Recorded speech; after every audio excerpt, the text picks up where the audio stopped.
Good morning, কেমন আছেন সবাই? দণ্ডপাল লাইফস্টাইলের একটি নতুন ব্লগে আপনাদের সবাইকে স্বাগত। তো আজ সকাল সকাল স্নান সব সারা হয়ে গেছে, ঘর পরিষ্কার করে স্নান করে নিয়েছি। এবার পুজো করতে বসে গেছি। আজকে একটু ঠাকুরগুলো একটু পরিষ্কার করব। তো চলো ঠাকুরগুলো পরিষ্কার করে নিই। আর এইদিকে সব চলে এসেছে দলবল, এই দেখা খেতে দিয়ে দিয়েছি।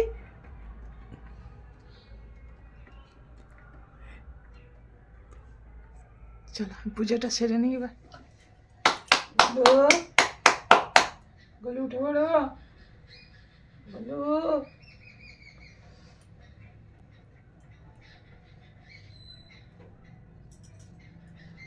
গলু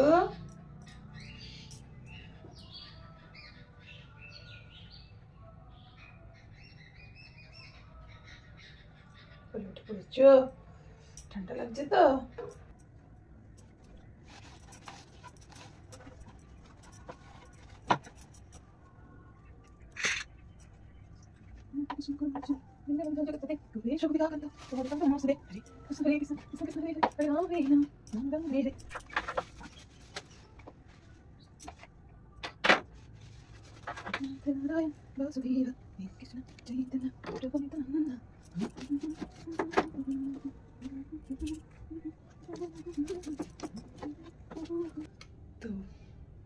গলুর সাজ কমপ্লিট হয়ে গেছে। এই যে স্নান টান করে একদম রেডি হয়ে গেছে গলু বাবু। তো এবারে দোলায় বসিয়ে দেওয়া। গলু বসু বাবু,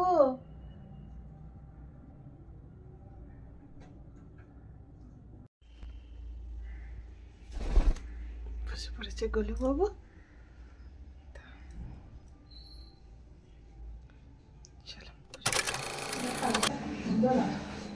তো পুজো টুজো তো সারা হয়ে গেছে, আর এখন 11:15 মতো বাজে।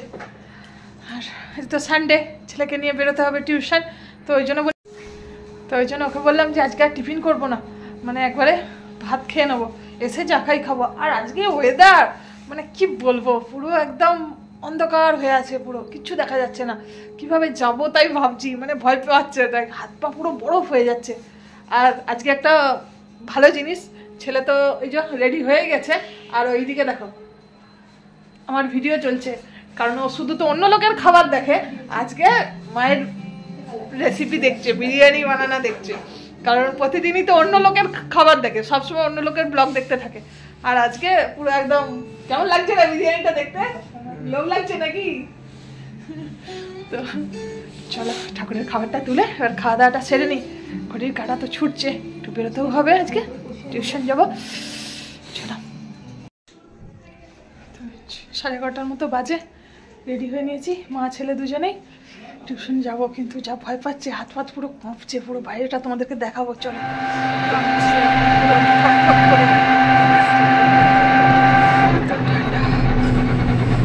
ঠান্ডা চলছে।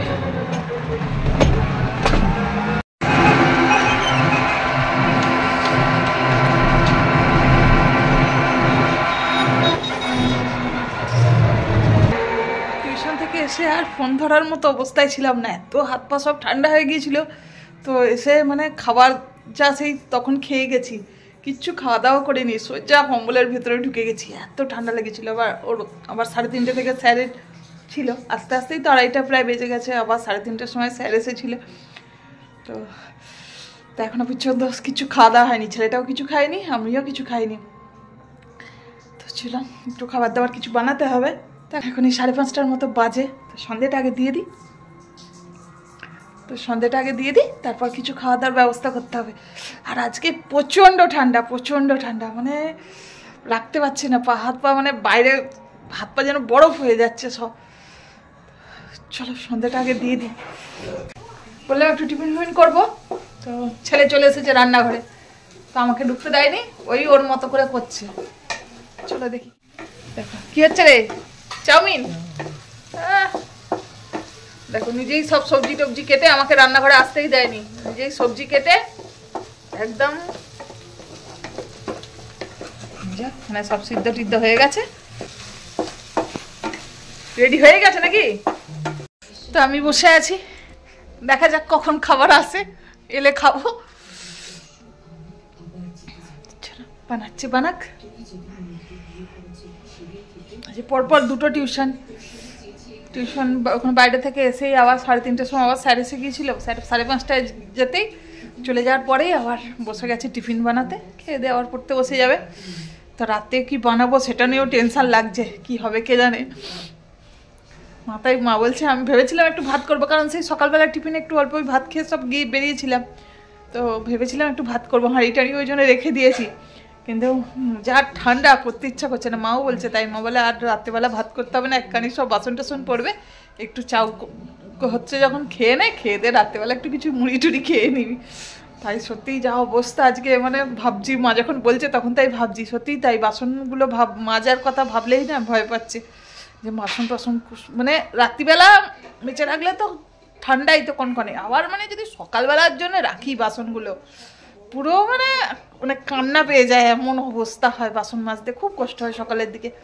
মানে এত সারা রাত ট্যাঙ্কির জলটা তো ঠান্ডা, আরও বরফ হয়ে যায় পুরো একদম। চলো খাই। ছেলে চলে এসেছে খাবার দাবার নিয়ে, চলো দেখো, দেখে তো ভালোই লাগছে।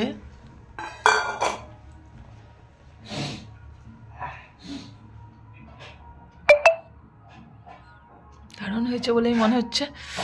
বাবার জায়গাও নিয়ে চলে এসছে একবারে, দেখো আজকে আমার বসে বসে খাওয়ার দিন, চামচ কাঁচি টাঁচি সব নিজে নিয়ে চলে এসছে। চলো নে রেডি কর, একদম দেখো ধরে দিচ্ছে একবারে। চলো এই এত কেন, আমার তুই নিয়ে নে, এত আমি নেবো না, এত খাবো না, না এত খাবো না। দারুণ বানিয়েছে, দারুণ টেস্টও হয়েছে। তোর কেমন লাগছে রে? তুই তো বানিয়েছিস রাঁধুনি, খুব সুন্দর হয়েছে। চলো খেয়ে নি। টিফিন আজকে তো খুবই ভালো হয়েছিল। তো কী বলতো, ঠান্ডার সময় কেউ কিছু বানিয়ে খাওয়ালে তো দারুণ লাগে, আর সত্যিই ভালোও হয়েছিল, খুব সুন্দর করেছিল। চলো আজকে ব্লগটা এখানে এন্ড করছি। সবাই ভালো থাকবেন, সুস্থ থাকবেন, দেখা হচ্ছে নতুন একটা ব্লগে। Good night.